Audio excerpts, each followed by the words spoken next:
When the moon hits shore, I like a big pizza pie, that's amore. When you're under the sea and an eel bites your knee, that's amore.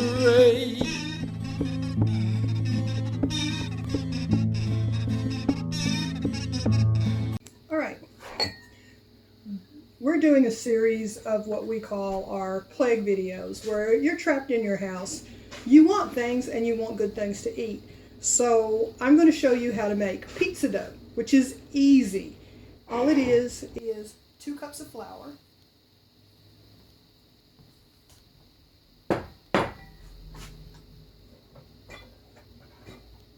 dash of salt,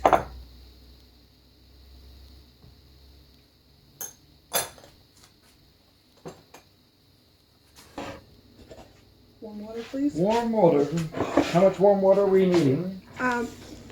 Pour half of it, and then I will just decide by the measuring cup. This is a packet of yeast, which is equal to 2.5 teaspoons. I'll give that a minute to cool down. You don't want to cook the yeast, you just want to alive it. And a dash of sugar with my yeast. A little more than that, because yeast likes sugar. Just a little injection of science. Yeast is alive. You're feeding it. That's what the sugar's for. The yeast is alive. It's got to eat. You give it a little sugar, a little warm water. It just like comes to life, eats all the sugar, and gets really big. Yeast loves warmth. So what I'm doing is I'm taking my water, which is hot, mixing it in with my water, which is cold, giving my yeast a little buffer so that the water doesn't get so hot that it shocks it. And I want a cup of water and yeast mixed together. And I'm just going to let that bloom.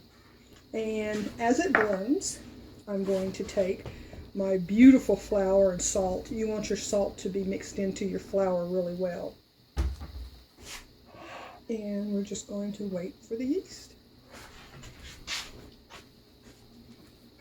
And pausing the video.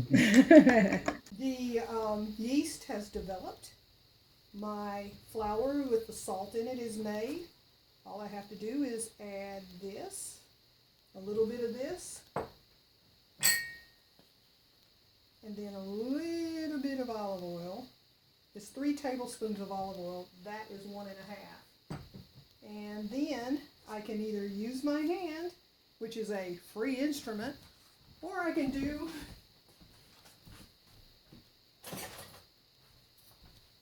Which, in the day of Corona, is probably a good idea to use a spatula. yeah, we don't want to use our hands for much of anything. So I'm just stirring this up a little bit. We're just letting the oil and the yeast and water meet up together, and then they form an emulsion. I'm not a scientist like my husband. You have to have a sense of humor if you live with a scientist, because you never know when something you love is going to blow up or be used as a display item. Now, Well, I won't blow up the pizza dough, I promise. you're not gonna get a chance. We're hungry. Once you get it all mixed up, it looks like little rags. If you look at it, you can see the little raggy. And that just means that now you really do have to use your hands. I've washed my hands, disinfected them with lots of lovely scrubby soap. And yes, I will say it, it's all over the internet. Soap and water works much better than hand sanitizer. Well, Because it actually removes things. It doesn't just kill the germs, it takes them and moves them away from you. my thing about, I love soap more than I do hand sanitizer, because hand sanitizer has a tendency to dry your skin out. And if you don't have your skin nice and healthy, you don't have a barrier for any germs. So I tend to use soap and water, and I scrub my hands. I actually have a brush, a nail brush, that I use to scrub my entire hands with, and not just under my nails. Now, I've got a nice ball of dough. That last tablespoon of olive oil, I'm going to drip it over, and then we're going to let this rest. I keep cloths to cover things up with, and if you look in that bottom drawer right there, brother works for Walmart. I like stuff from Walmart. I cover it up with the cloth, and we're going to let it sit here in the warm and let the dough develop. That olive oil that I put over it last will soak into it a bit, and it'll also keep it from sticking to the bowl. And now we just wait. So, in video. Okay, through the magic of video, I brought my pan, and this is the dough. Now, some of the oil has absorbed into it. It's nice and squishy. Feels really, really good. Now, what I'm going to do, you can make a lot of things with this dough. You can divide it up into little bitty portions of, say, 2 or 3 inches. Bake it and make garlic knots with it. Just put your oil in your garlic. Garlic in your oil. And it makes beautiful bread knots.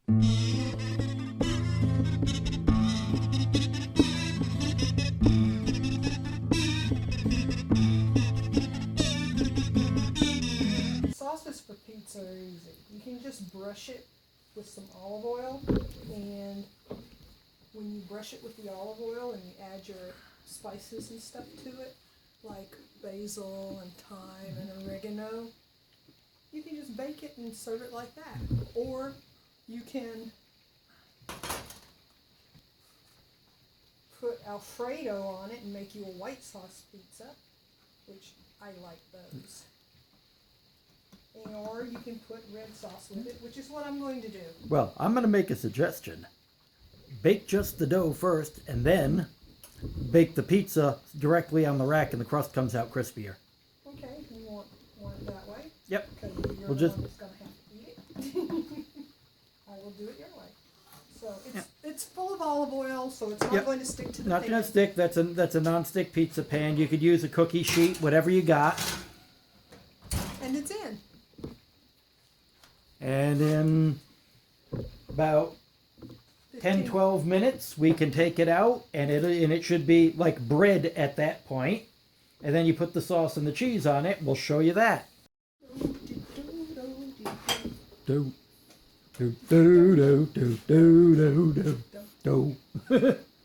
Oh, that looks like Ready. pizza crust ready. Okay, that needs to cool a little bit before we put the sauce on it. I think I'm going to put it up here. We're going to eat. We're gonna eat pizza. Okay.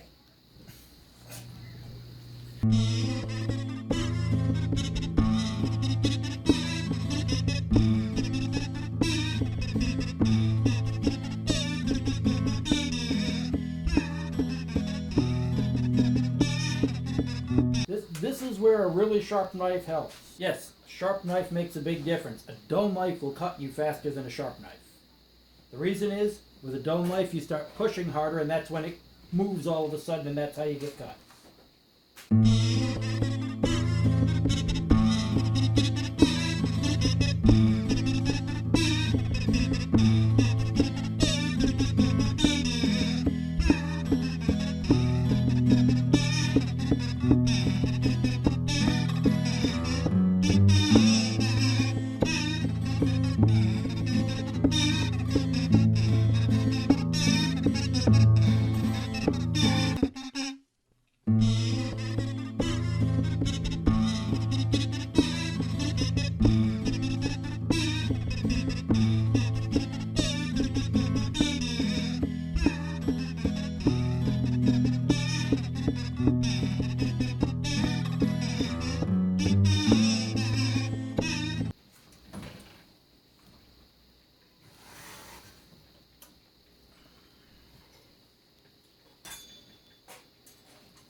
sure if that's quite crispy enough, but it's gonna be what it is. We're hungry. That's Did you alright. shake this on it? Yes, I already? did. Put that on.